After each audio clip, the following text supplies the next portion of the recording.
Good evening.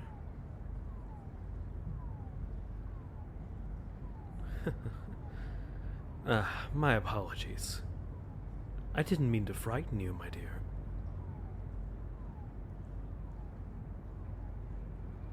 What brings you out here? After all, it's the middle of the night. A lover's quarrel? Or perhaps you're running away?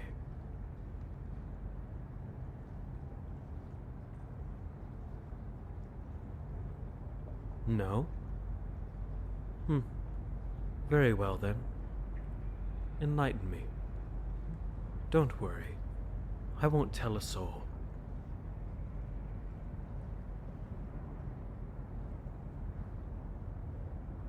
I see. You come here often then, I assume? I thought so. Don't be embarrassed, my dear. I assure you I understand. I mean, look at the harbor this evening. It's calm. Still. Not a soul in sight. Except for you, of course.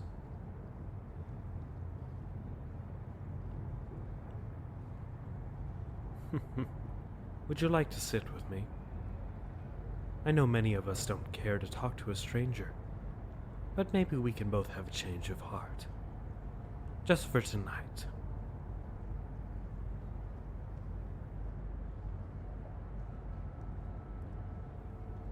Lovely.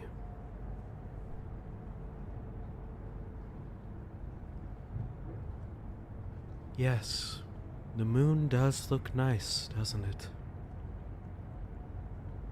She's certainly a sight to behold.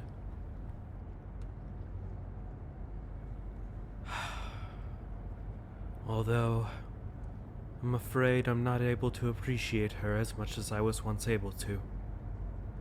After all, an eternal marriage is bound to grow stale. Or rather, bittersweet, should I say. I still love her, and the night. But it's complicated.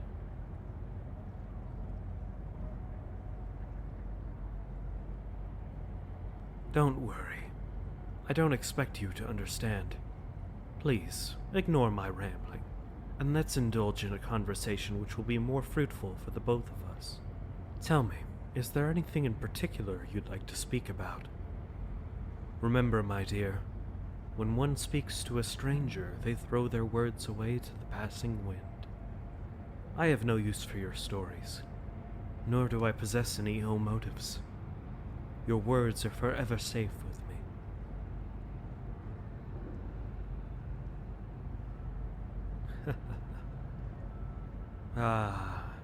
The most important of questions. Who are you? But also the most complicated of questions. You see, I used to be an abundance of things. I was once a child, a teenager, a man. I was also a fisherman. In fact, that boat over there once belonged to me. Although, I don't have the slightest idea who owns it now. Yes, strange, isn't it? How could an important piece of information, such as the ownership of my vessel, slip my mind?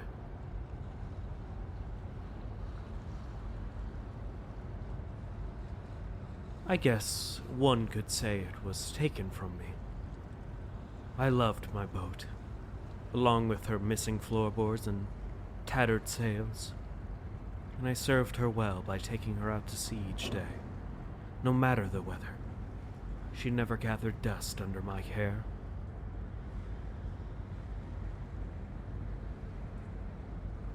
But one day, a storm passed over and she slipped right through my fingers. Everything did. my boat, my family, my friends. My entire life.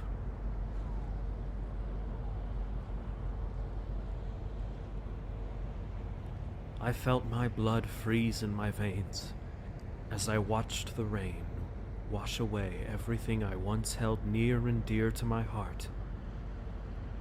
It was all his fault,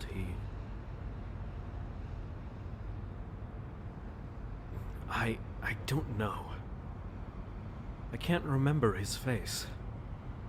What I do remember, though, is the sting he left behind as he stole my life.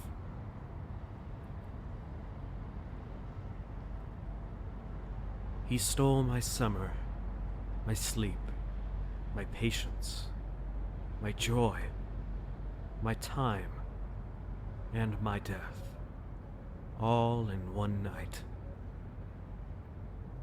Tell me, can you imagine what it's like to indulge in the comfort of winter, but not the fruits of summer? To feel glad knowing your loved ones can sleep away the night, but not yourself. No longer can I bask in the sun. Instead, I am bound to the night, a lady who is as still as the time I walk through. You can't imagine it, can you?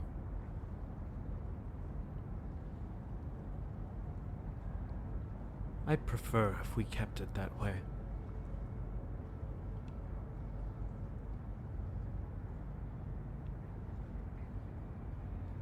No, my dear. I don't have the slightest clue where that man is.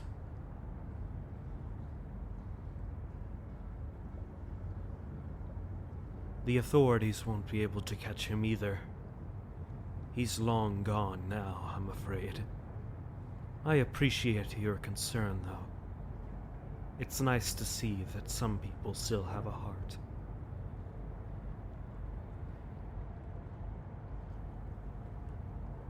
You want to ask me something? By all means, don't be shy.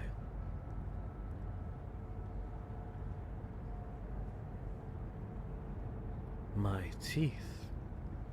Ah, yes. They do look sharp, don't they? You haven't seen teeth like this before, have you?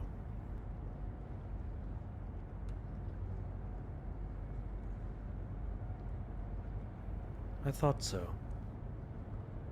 Would you like to take a closer look? It's the least I can do to sate your curiosity.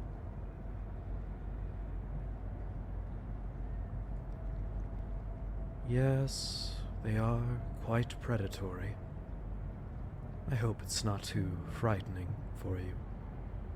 After all, I'm here to make a friend, not scare you away.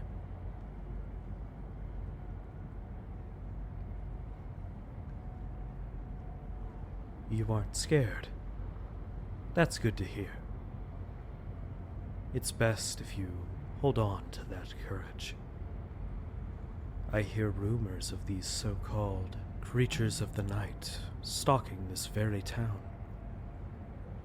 You could run into one and be none the wiser.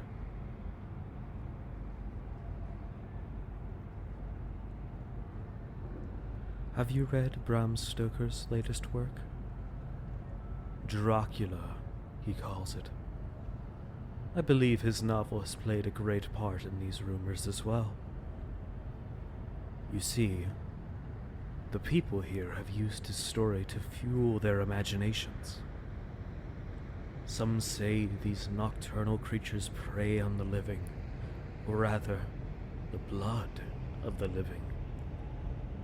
They tiptoe through the moonlit streets and hide within the shadows, waiting for some poor soul to stroll by.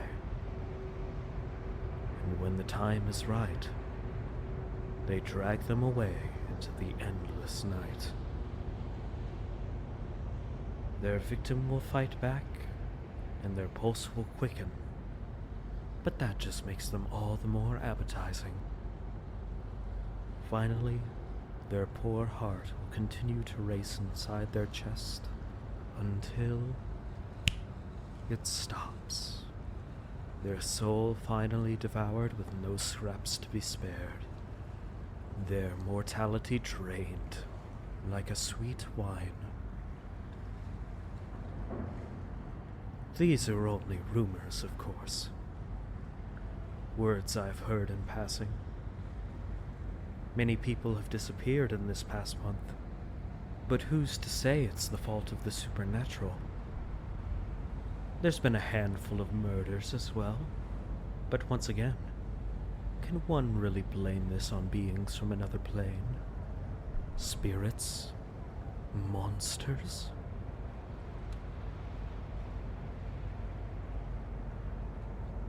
You say people have awarded these creatures with a name. Please, enlighten me.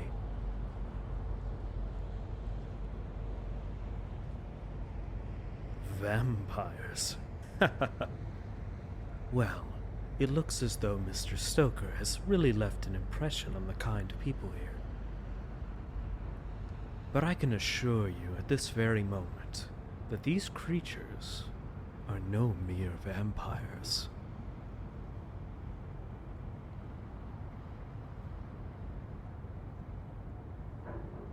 They lack the class and chivalry of a vampire. There is no wealth either. No grand castles or masquerades. No forbidden pleasures or romances. Nothing of the sort, my dear. These vampires that people speak of look just like you and me.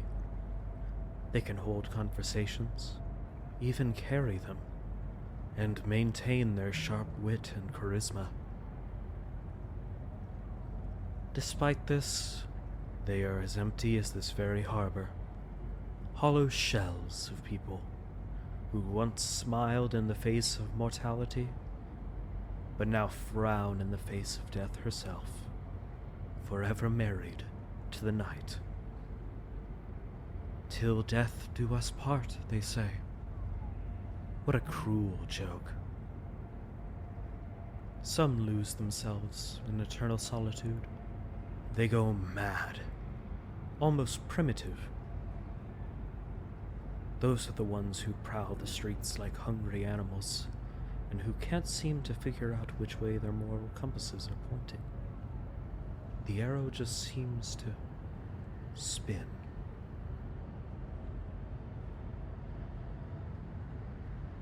Though, there are some who try to maintain their humanity. They pretend to sleep. They walk under the sunlight in their cloaks. They write. They read. They invest. They travel. They buy property. Some continue to pray. It works, for the most part. They maintain their footing in the mortal world, despite the obvious disadvantages. But the damage is still done. The die has been cast, and it's only a matter of time before they give in to their hunger. The hunger makes them ill, both in soul and body, and causes a great deal of pain. If their hunger is not sated, then it continues for eternity. At that point, it becomes a matter of time before they go mad and rip apart anything with a heartbeat. These are the creatures you're up against, stalking through the night and lurking through the day, blending in with the innocent.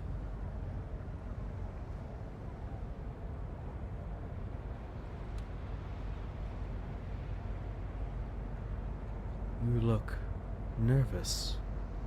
Are you feeling well? Ah, you figured it out, haven't you, my dear?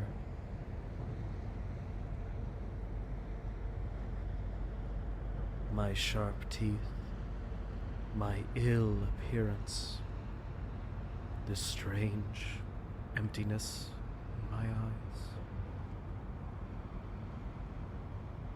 You know exactly what I am.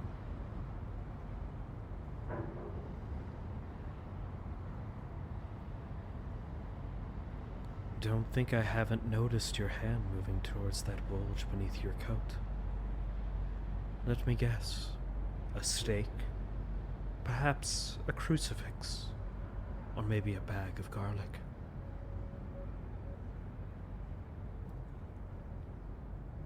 I admire your effort, but I'm afraid it is all for naught. You see, it was never my intention to harm you. All I did was give a stranger a warning. That is the only sin I have committed tonight.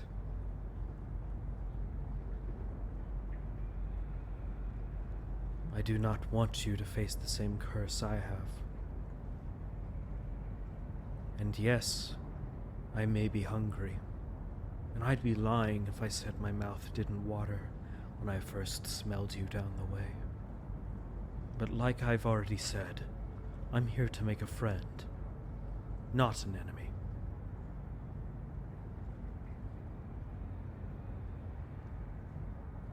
This town has faced enough torment. Many good people have died. So why don't we attempt to change things and tread across that fine line which divides the living and the undead, just like the two of us have done this evening.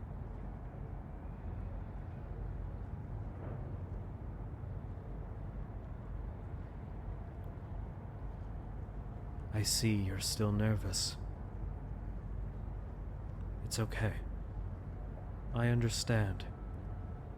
It must be frightening, yet at the same time confusing, to be sharing a conversation with a blood-sucking creature of the night. It's the same as a person holding a knife above your chest, yet they never strike you down. It's unpredictable, and that's what makes it scary, isn't it?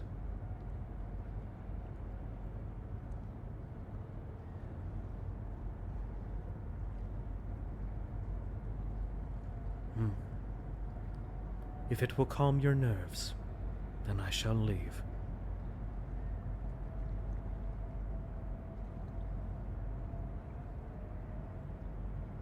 Like I've said before, I don't expect you to understand my woes.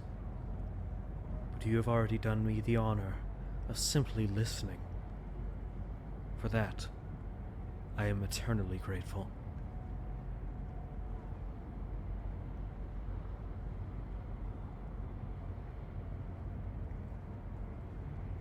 I feel as though Shelley puts it into words quite nicely, though. Then thou wast lovely, mild, and gentle. Now thou art terrible, in jealousy and unlovely in my sight, because thou hast cruelly cut off my loves in fury, till I have no love left for thee.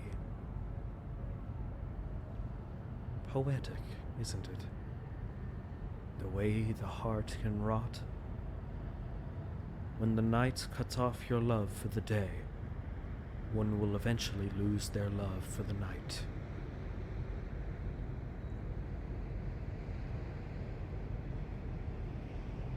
My apologies. I shall bore you no longer. I must leave.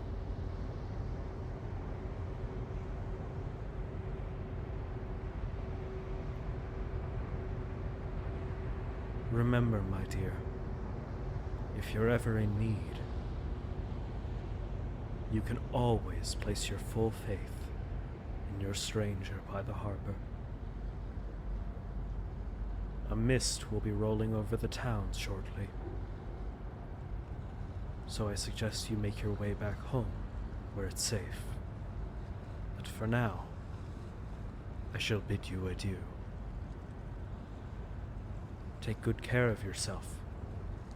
I'm not the only one present this evening, and the others are not so friendly. So it would be best if you avoid straying away from the path.